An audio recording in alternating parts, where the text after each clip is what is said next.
Hello, and welcome to Sobercast, where we provide AA speaker meetings and workshops in podcast format. We're an ad-free podcast, and if you enjoy listening, please help us be self-supporting by visiting Sobercast.com, look for the donate link, and drop $1 or $2 into our virtual basket. We hope you enjoy the podcast. Have a great day.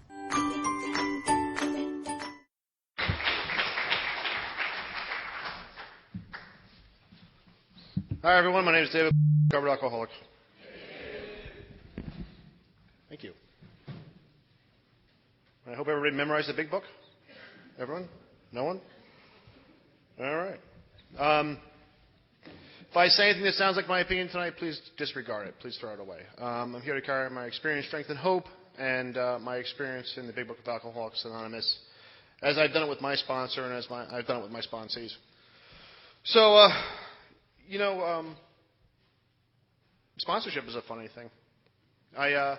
Several weeks ago, I was driving up to my home group, and I kept thinking to myself, I think I'm going insane, and am I too old to go insane? 48, you'd think I'd go insane earlier than this. So I walk into my home group, and I walk over to my sponsor, and I'm about to pose the question, is it too old to go insane? And he goes, would you like to do a big book study? And I thought to myself, yes, I would, And for me, that's kind of the way God lets me know to stop whining and get busy. Briefly, just a brief qualification is I drank. I don't know why you're here tonight, but I drank, and drinking worked. I have found two solutions in life. One is alcohol, and one is a program of Alcoholics Anonymous. And when I consume alcohol, my problems feel as though they're getting smaller. And all of you people start to get nice, And the problem with that is that it's not reality. When I work the program of Alcoholics Anonymous, and I strive to maintain a spiritual awakening, the reality is that all you people are nice, and my problems really aren't that bad. The first time I drank, I was 12 years old, and I don't know about you, but, 12 was about as long as I could last. A friend of mine came up to me in the middle of summer, beautiful summer day. He was riding his bike, I was riding my bike. He said to me, you want to get some beer? I thought, yes, I do.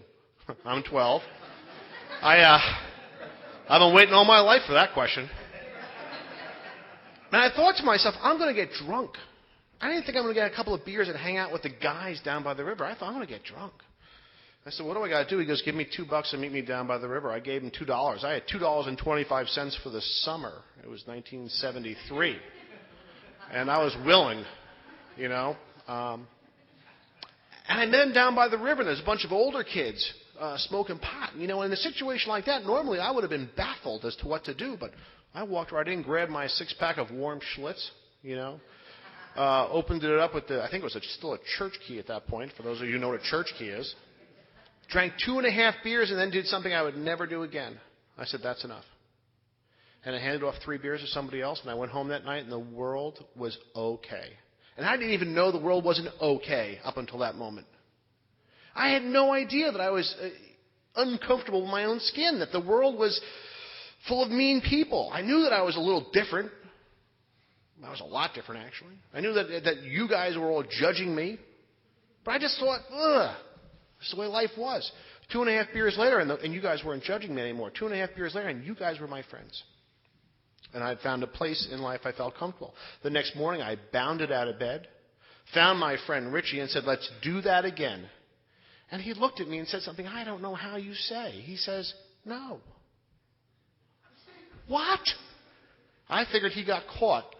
I figured he had no money. Now, I only had 25 cents for the rest of the summer, but I was willing to steal the next day. It didn't do for him what it had done for me. It solved my problems. I didn't drink again until I was 15. Then it was a blackout drunk, And I spent the next 8.5 years drinking that way. I tried all the things in the big book. I tried swearing off with and without oath. I tried changing from beer to hard liquor and all sorts of things. I tried all those things. And inevitably, there would be periods where I would be able to kind of white-knuckle it for a certain period of time, but never really get any sort of satisfaction for that. Because for some reason, what would happen inside of my gut would be, you would start looking at me weird again. And you're not driving fast enough. And you? I just don't like you. And after a while, that becomes a burden I don't want to bear by myself. And I need some form of relief. And the only relief I've ever gotten is from alcohol.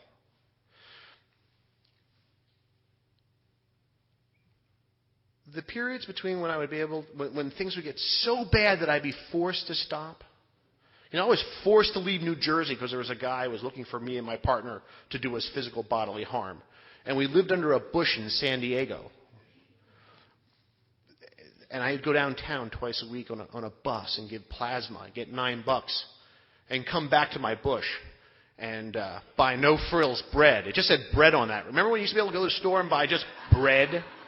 I'd buy bread, and I'd buy, the white and black label, bologna, and that would last for 2 or 3 days under the bush. And I thought I was doing pretty good. That was an uptick from New Jersey. But when things would get so bad, I'd white-knuckle it for a period of time, and then I just couldn't do it anymore.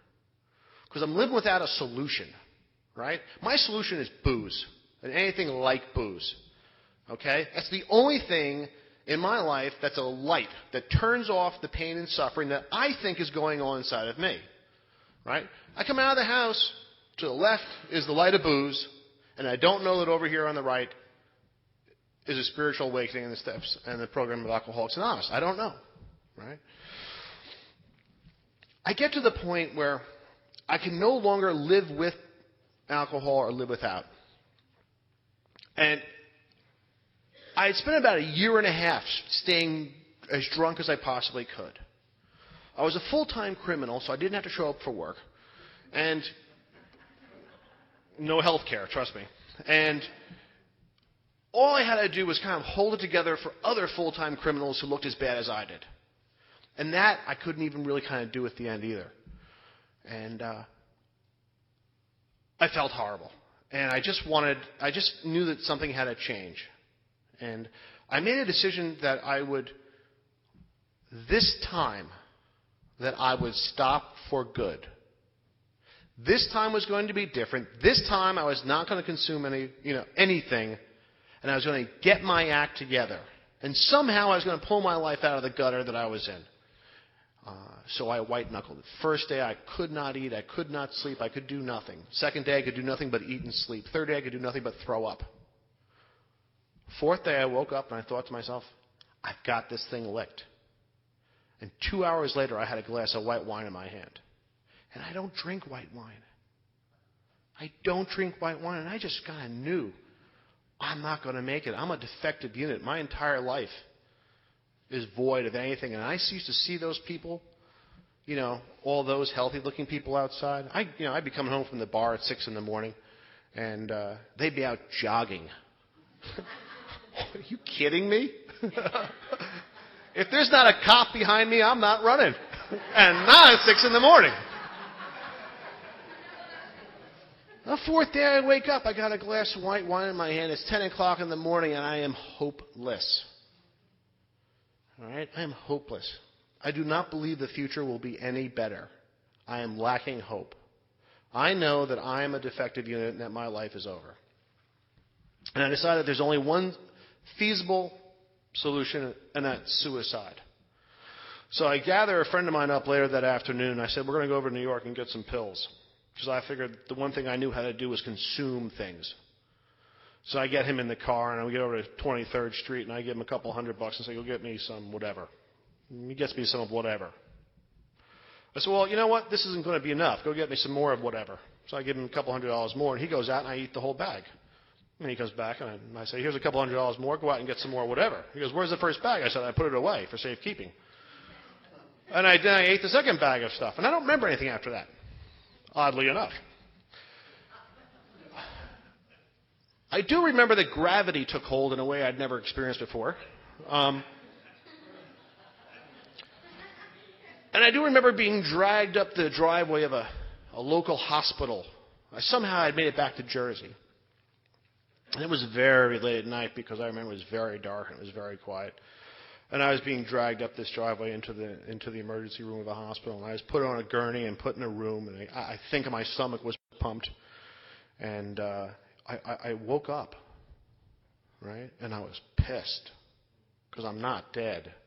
And I had set out that afternoon, to accomplish one thing and one thing only. And I thought, Jesus, what am I going to do now? And I looked around the emergency room. I'm going through the drawers, and there's nothing that I'm going to use. I'm looking for more pills, by the way. There's nothing that's going to work. I'm not a fan of any sharp objects. I don't like pain. So I found this big bottle of betadine solution. You know, the stuff they rub on you and then turns yellow and brown on your skin. And I started drinking that. And that doesn't kill you. And it doesn't taste good. And it looks stupid running down your face onto your shirt. So I thought, I got to come up with a better plan than this. This isn't working. So I thought, I'm going to nonchalantly walk out of this hospital. So I burst through the doors of the little room where they had left me on a gurney by myself into the bright white hallway and looked to my left, and there's the big glass doors to freedom. All I got to do is get through those doors, and I'm home free. One small problem is the nurse's station is there, and there's a police officer standing there chatting with the nurses. So I said, this is not going to work. He's going to stop me. So I'm going to have to come up with another plan. I'm thinking on my feet here, folks. You know, give me some credit. So I make a beeline for the crash cart that's next to the nurse's station, grab a bottle of rubbing alcohol, douse the police officer, and go for the matches in my pocket. Because I'm going to set him on fire. Because I figure if I create a diversion, I can make it out the doors. I think he was surprised, shocked, and then a little annoyed when I was going for the matches. And he put me down. And he put his knee on my neck, and he put the handcuffs on me. And screaming and whining, he put me back on that same gurney. And they put me in 4-point restraints. And that was my chemical bottom. I laid there trying to chew through my wrist because I had seen a movie where an animal chews through his paw to get out of a trap. It was 20 years later from the podium that I realized that if I had chewed through my wrist, I'd have no hand to undo the rest of the restraints. And it came to me in the middle of telling this story that was the fact.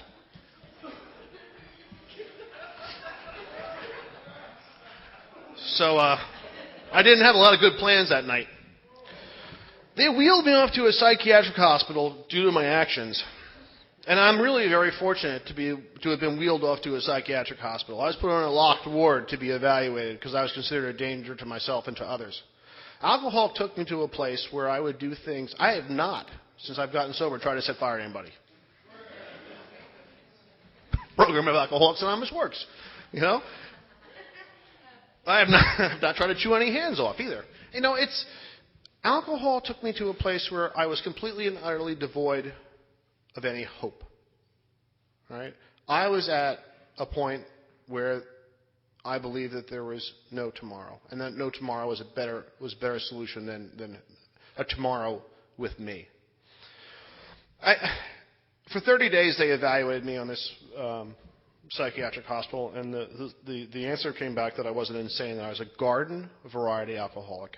I suffered from a spiritual malady, a mental obsession, and a physical craving, a phenomenal craving. And they gave me two choices. I could go and be arrested outside the doors of the psychiatric hospital by the police officer who I tried to set fire to. Well, maybe not. I'm not sure. Or I could go to a locked drug and alcohol ward. And I had to think about that. You know, is there a choice number 3? Fortunately, God works in mysterious ways, and I ended up in the locked drug and alcohol unit. And for 2 weeks, I didn't quite get it. For 2 weeks, I wandered around there. I remember walking into the day room with my pants that no longer fit because I had started eating after a year and a half. And, my tube socks halfway off my feet, and seeing the second step, came to believe that a power greater than ourselves could restore us to sanity. And me thinking, I'm not insane. I'm on a locked ward, and I'm not willing to admit I'm insane. Fortunately for me, there was an alcoholic there who had about 2 years of sobriety. And he was one of those people. You ever see those people in Alcoholics Anonymous? They're all bright-eyed and bushy-tailed, and they smile, and they look healthy, you know? And you just want to slap them when you got 11 days and you're feeling like the world's coming to an end. And how am I ever going to get through today, no less tomorrow, without booze? But this guy had that smile on his face. And I asked, Kurt, he's still sober this day. We still see each other at the gym. I said, Kurt, tell me your story. I mean, I'm having no hope, right? I'm only in there to avoid prison. He tells me his story. And his story was a story that I could relate to. It was a story about bikers. It was a story about this. It was a story about that. And then he told me about a solution I found in the big book of Alcoholics Anonymous. And I was amazed because he had done the things that I had done. And he had acted the way I had acted. And he had been,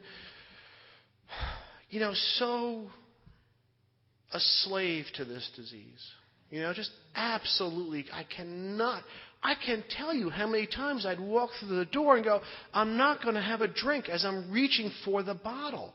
I'm saying it out loud as my hand is moving, as if I'm controlled by somebody else.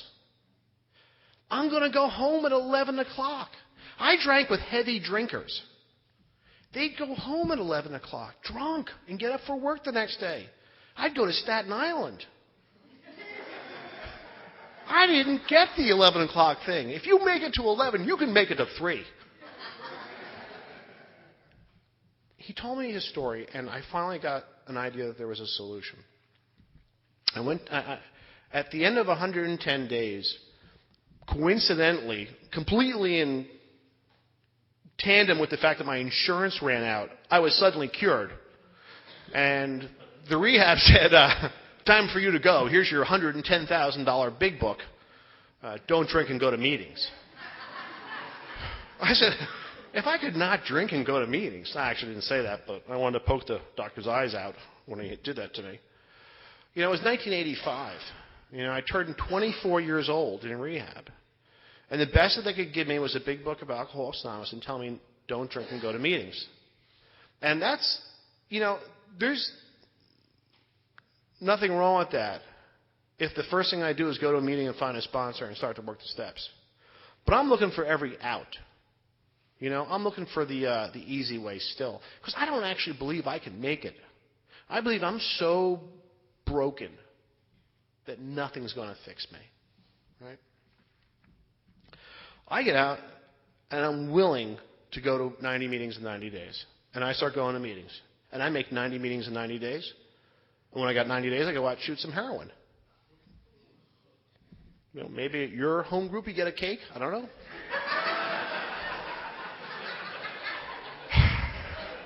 But I was a good alcoholic because I came back and on the 91st day I raised my hand and I said, I'm David and I'm an alcoholic, and I got 91 days. I spent 17 years with that lie. 17 years. And if you have a lie like that, you can come and see me after the meeting. Because you know what? It was like acid on my sobriety. I'm not working a 4-step. Searching and fearless, what? I don't think so. I didn't want to give up my time. 90 days. I didn't want to give up my time. I also didn't want to go to jail, and I figured if I said something, they might, I was a lot of legal problems for a long time. So I didn't talk about it. Having said that, I didn't do any step work. At 5 years, they asked me to qualify at my home group, and I did. And all I had was a drunk log. And even I was bored, And I love listening to me talk. And, at 10 years, I'm not making nearly the same amount of meetings. I was the guy who, if there was a roundup, a rodeo, a conference, a convention, or anything going on with 100 miles, I was talking you into going with me. Because I wanted to hang out with you guys. Because all you guys were happy, joyous, and free. And I wanted what you had as long as I didn't have to do the work.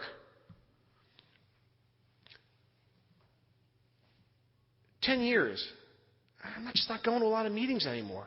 It's getting dull because I'm not doing the work. I'm not experiencing the 9-step promises.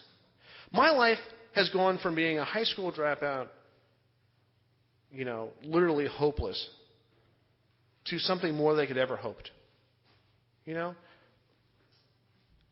I got my GED. I got into university. I've been going to class. I've been working. I've been getting a job. All these things, all the outside accoutrements to life were coming together.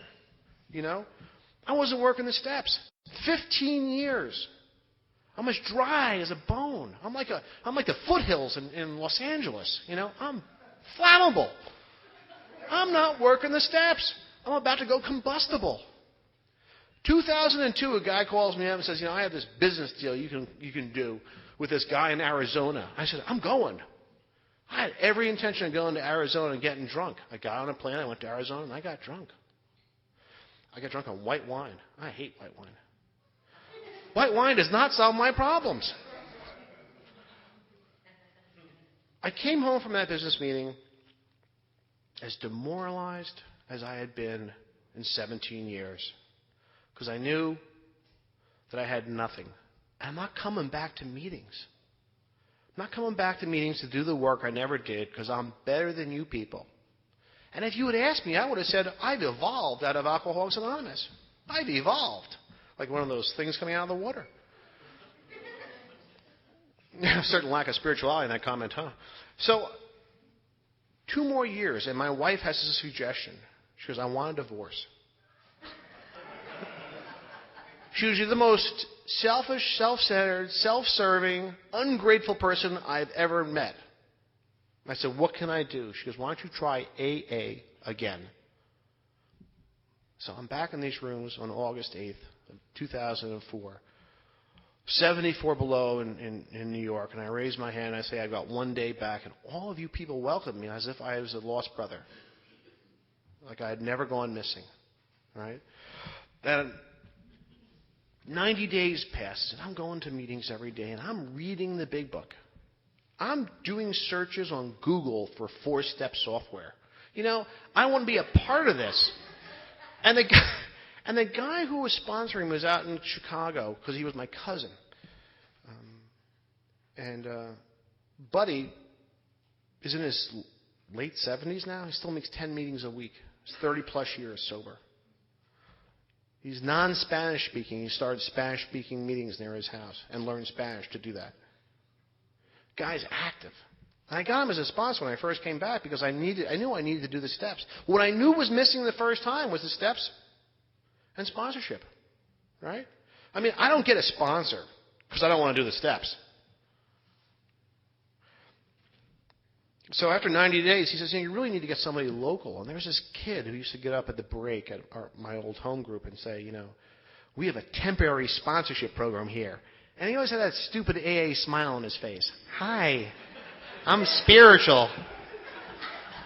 So I thought, that puke is spiritual. I'm going to go ask him to be my sponsor. I'm going to wipe that smile off his face or get what he has. And I asked him, and he started taking me through the steps. And 1, 2, and 3 is about me getting right with God. I've got to admit that I'm an alcoholic. The big book references real alcoholic 14 times. You never hear anybody in a meeting go, hey, I'm Dave, I'm a real alcoholic. Almost never, right? The book talks about it. And for me, a real alcoholic, what defines a real alcoholic for me? Is that when I drink, I cannot tell you with any certainty what's going to happen. And when I'm not drinking, I am ultimately going to drink again.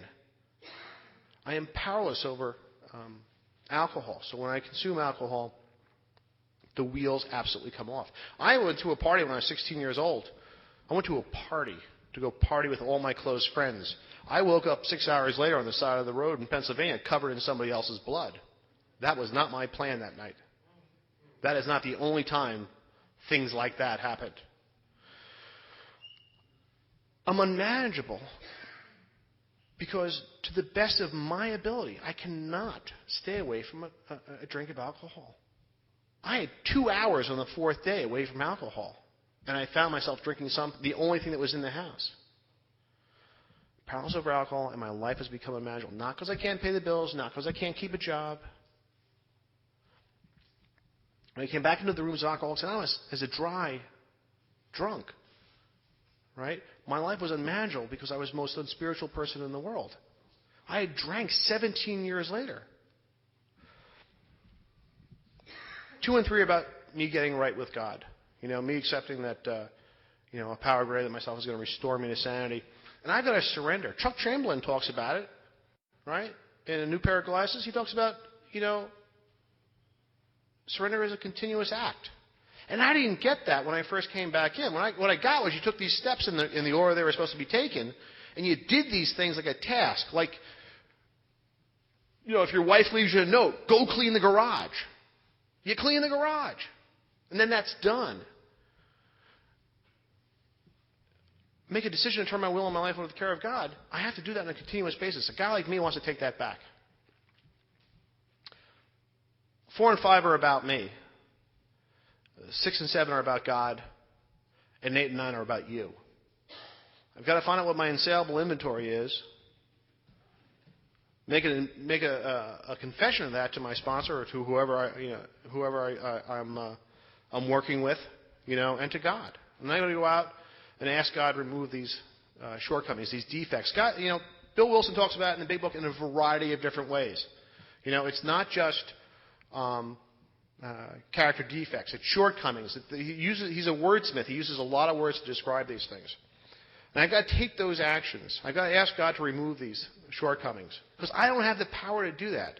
My goal in life is to get a spiritual awakening.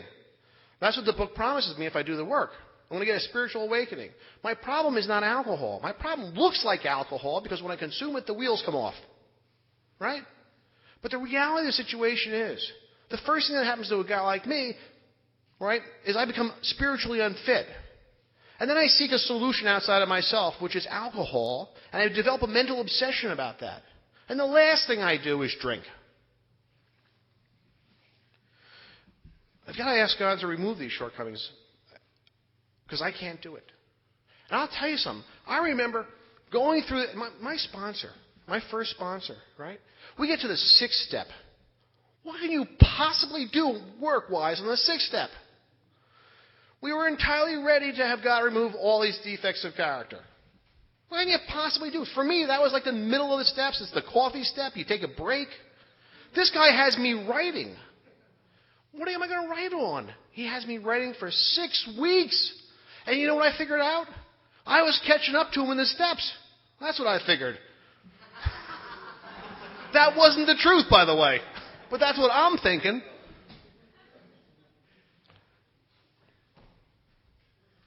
But I guess maybe he had thought I might have a problem with humility. And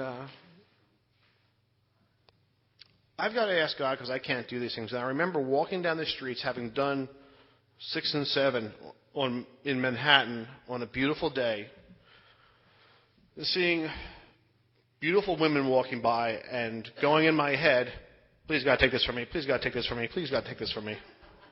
Because lust wasn't so easy to let go of. I got a lot of character defects that aren't easy to let go of because I want to hold on to them, not because God's unwilling to get them. And I got to tell you something. When I did 7, it was the first time I really got 2.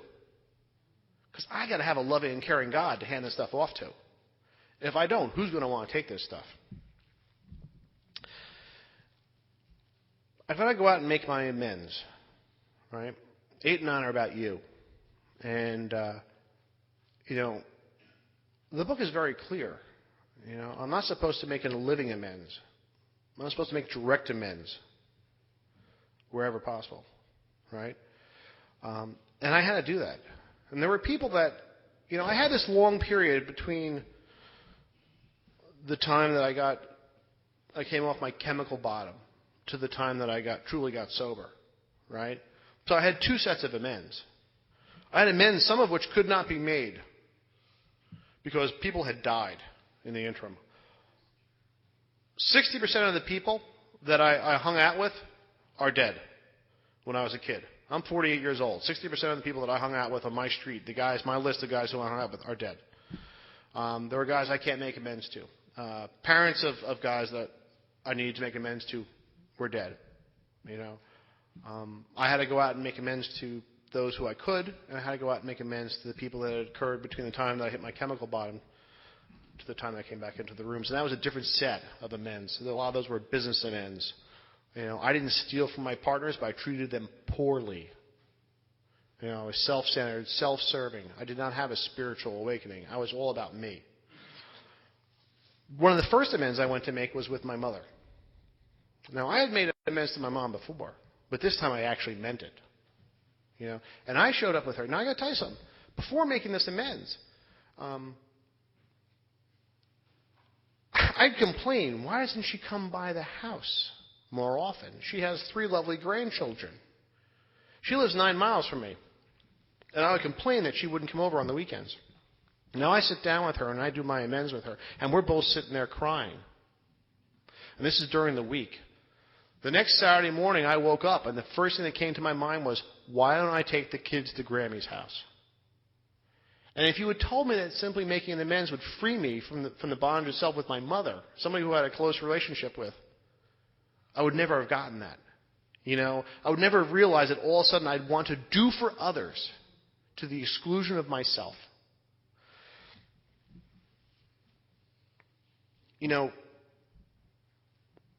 One of the ways to describe the beginnings of a spiritual awakening for myself is when I started to put my wants aside for other people's needs. Now, by the way, not all my amends went that well. I had some business partners who did not want to talk to me.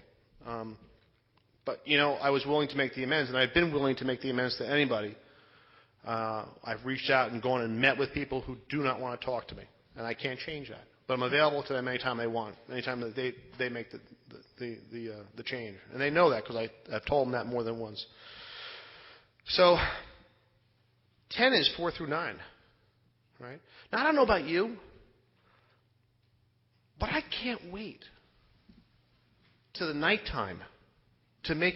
I know guys who have these 10-step lists, who make these complicated 10-step lists at the end of the day. They sit down, maybe they meditate a little bit, they make a 10-step list.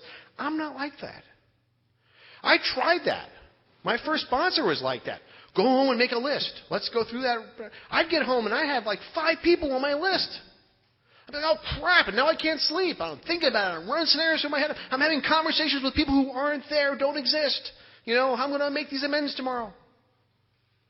Well, what happened was, I used to trade on the floor of the American Stock Exchange. So what would happen is I'd be down in this very competitive environment, and I would really rip your heart out just to make a nickel. That was my nature. And I'd go down to the floor, and you'd be standing there, and a trade would come in, and I'd be like, bam! You did nothing, and I'd take the whole thing for myself. And a couple hours later, I'd start to feel bad about myself. Oh, gee, here we go. This is old behavior. You really needed to be more, fair and equitable. And I had to go find these people. And I usually do it after the bell, and I go find these people and say, listen, I'm really sorry. And I started, in the middle of the day, you'd get it in my face. I'd be like, no! And as I became more spiritual, of course, the time between where I go, well, I'm sorry, to the time where I go, listen, I was wrong, started to narrow. And I started to find that the more and more that I wanted to practice these principles, someone would come up in my face, and I would be like, no! Forget it. But the harder thing would be, many times at home, I'd come home at night and I'd just be tired and torn up, and work would be hard, and you don't understand. And I'd walk through the door, and my wife would turn to me, and she'd just want to tell me about her day. And in the old day, would be like, leave me alone. And I'd stand there and I'd just quietly shut my mouth, and I'd listen to my wife, and she'd tell me the stuff. And in my mind, I would start to write down the important things that I was going to say while she was talking, and the things I was going to interrupt her with and tell her. Right? I'd write them down on little mental cards and put them in a little mental box on my little mental shelf. And an hour later, I'd sit there nodding my head, yes, honey, And an hour later, I'd take my mental box off my mental shelf, and I'd go through those cards, because if something there was important, I would be remiss in not telling her, right? So I'd take the first card out of the box and be like, did you think of that yourself? No, that's probably not a good thing to say to her. Tear that up. Second card out of the box. Just like your mother. No, I probably shouldn't say that. Don't need that. Third card out of the box, when monkeys fly out of my ass. No, that's not going to be spiritual. And the problem here is that I started to realize that the vast majority of my problems were solved when I did not open my mouth. That the problem wasn't you people. The problem was that I interjected my thoughts and my opinions while you're trying to lead your life. So the 10th step for me became an evolution. It became an opportunity for me to sit back and to review for myself that I needed to not speak all the time. That the things that I thought were so dramatically important were better left unsaid. And my life improved dramatically. I started to get the 9-step promises after I came to realize that the problems around me were typically of my own production. And doesn't Bill talk about that on 63? Right? The 11th step. I kind of knew how to pray. Right? I kind of knew how to pray. Prayer for me was always fairly easy. Right? I had some simple prayers. You know, I really kind of never had a problem with God coming into the program of Alcoholics Anonymous. I just figured I didn't count, you know. And I would pray, but I wouldn't get the ease and comfort that I kind of expected from doing an active 11th step, right? And oddly enough, my first sponsor stopped calling me back. I'm not sure why. But I got a second sponsor, and the second sponsor I got was the most spiritual guy I'd ever met at the time. He's this little, like, 5'4" truck driver with 30-plus years of sobriety. And he always had these really just, you know, he always condensed it down. Like, you know, when Dr. Bob was dying and he spoke in 1950 at the first AA International Convention, and he said, when reduced to the last, our fellowship is about love and service. You know how this really just, you get that, yeah, that's what it is. I used to, you know, have this guy as a sponsor because he would reduce things for me into the simplest of terms, like I was a 4-year-old, which I got. So I called him up. I said, Kenny, I'm a little embarrassed because, you know, I've been sober, you know, 2+ years, and I don't get the meditation part. He goes, Dave, do you pray? I said, yeah, Kenny, I pray. He goes, what do you pray? And I told him my prayers. He goes, that's great. Do you ever listen when you're done praying? Oh, I should sit there and I should quietly, in contemplative meditation, listen for the answers to what's going on in my life. And I started to get a sense of well-being because the answers are known. For me, the answers are known. It's the path that hurts others the least. It's the path where my wants are always secondary to somebody else's needs. The 12th step. You know, I was very active in my original home group, which is 74 Below on Trinity Place in Manhattan. And I had a bunch of guys ask me to sponsor them early on. And I would sponsor these guys, and inevitably they would fire me and go get other sponsors. Now, I had always been the guy doing I took over the temporary sponsorship role at my home group. I thought, geez, these guys are firing me all the time. This is getting annoying, you know. They're not even going out and drinking. I would have been happy if they went out and drank, you know, but no, they're firing me. Bastards. And so I'm sitting on the toilet one day reading the Grapevine, and there's this little ad in the Grapevine, right? And it says, guys, we need guys to write to guys in prison. And I'm like, that's the deal. They can't fire me. They can only not write back. So I call up the home office, the A&A home office, and I say, I want to write to guys in prison. So they send me 3 names, and I write to these guys, and one of them writes back to me on a fairly consistent basis, and I go, I need 3 more guys, and they give me 3 more guys, and I write to those guys, and one of them writes back on a fairly consistent basis, you know, and I'm talking to this one guy, right? His name's Kevin. Kevin and I are hitting it off, and he goes, you know, I said, Kevin, he is a year and a half more than me. right? I'm saying, Kevin, if you haven't done the steps, you're going to need to do the steps. He goes, let's do them through the mail. I said, okay, I'll do them through the mail with you. I said, but when you get out, you got to get a sponsor and do them in person. He goes, no problem. So we're doing the steps through the mail, right? Now, when you're in prison, you can't do it on a searching and fearless moral inventory because you might do more time.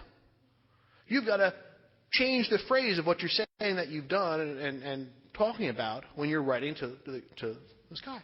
So we're writing back and forth, and all of a sudden, I stopped getting letters from this guy.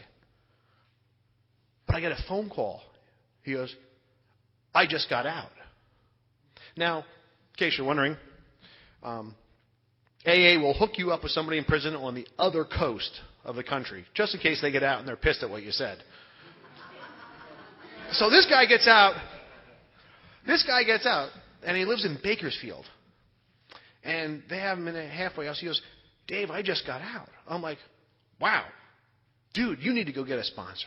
He goes, I'm not going to get a sponsor. I got you. I want you to be my sponsor. I said, Kevin, I can't sponsor you from New Jersey because you've already been doing it.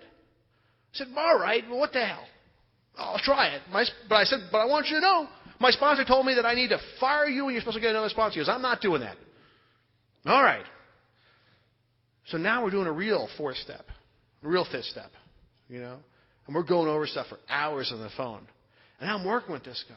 And this guy's working with me. And my life is changing. And he's changing along the way. And we're connecting, And all of a sudden, he's doing 8 and 9. He's going out and he goes, I got a bill in the mail.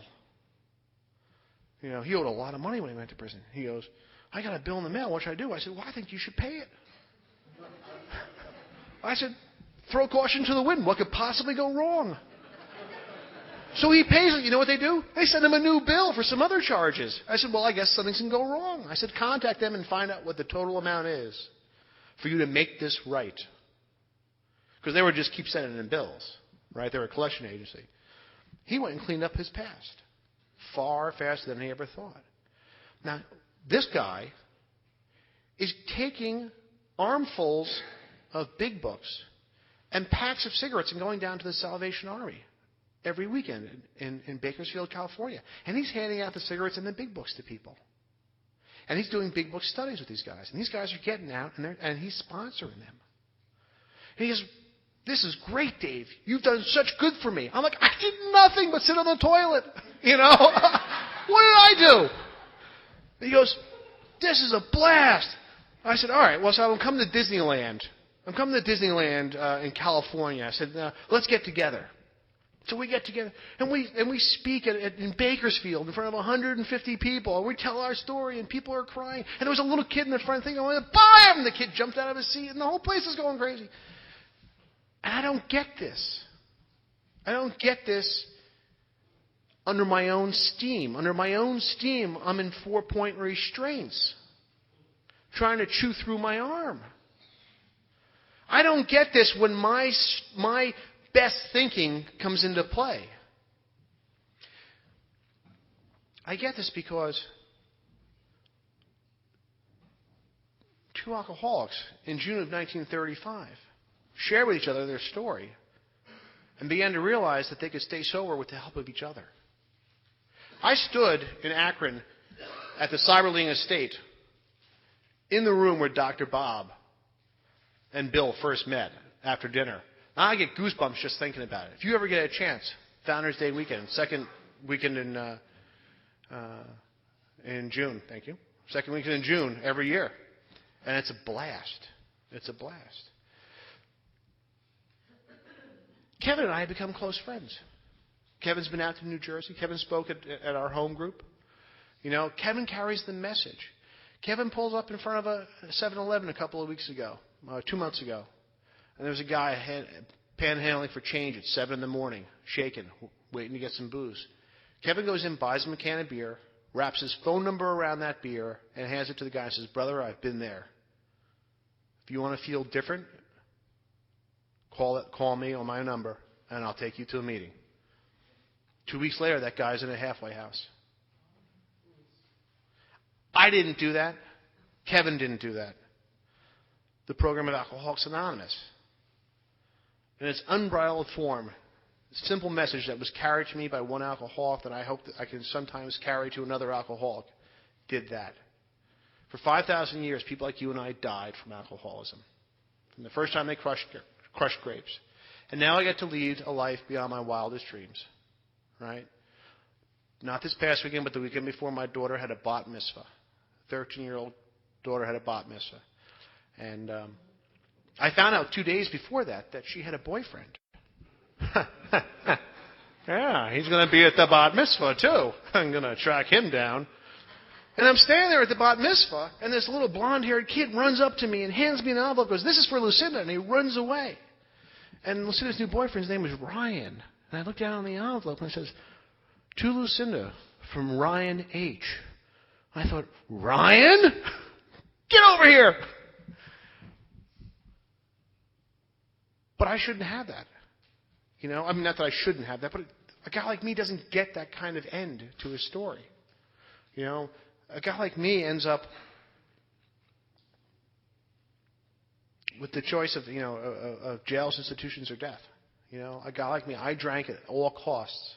You know, and today I've been given a gift, and it's a simple gift, and my responsibility is to carry that gift unchanged, without Dave's opinion attached to it, to you guys. Thank you very much.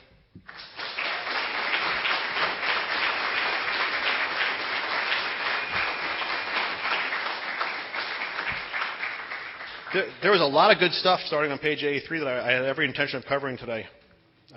Any questions, comments, critiques?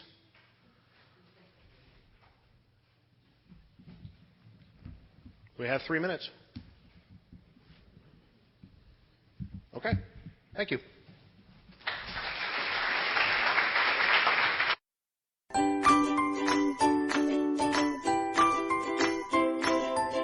Thanks for listening. I hope you enjoyed the podcast. Sobercast is ad-free, and we'd like your help in order to keep it that way. So if you'd like to help us be self-supporting by pledging $1 or $2 a month, visit Sobercast.com and look for the donate links. Thank you very much.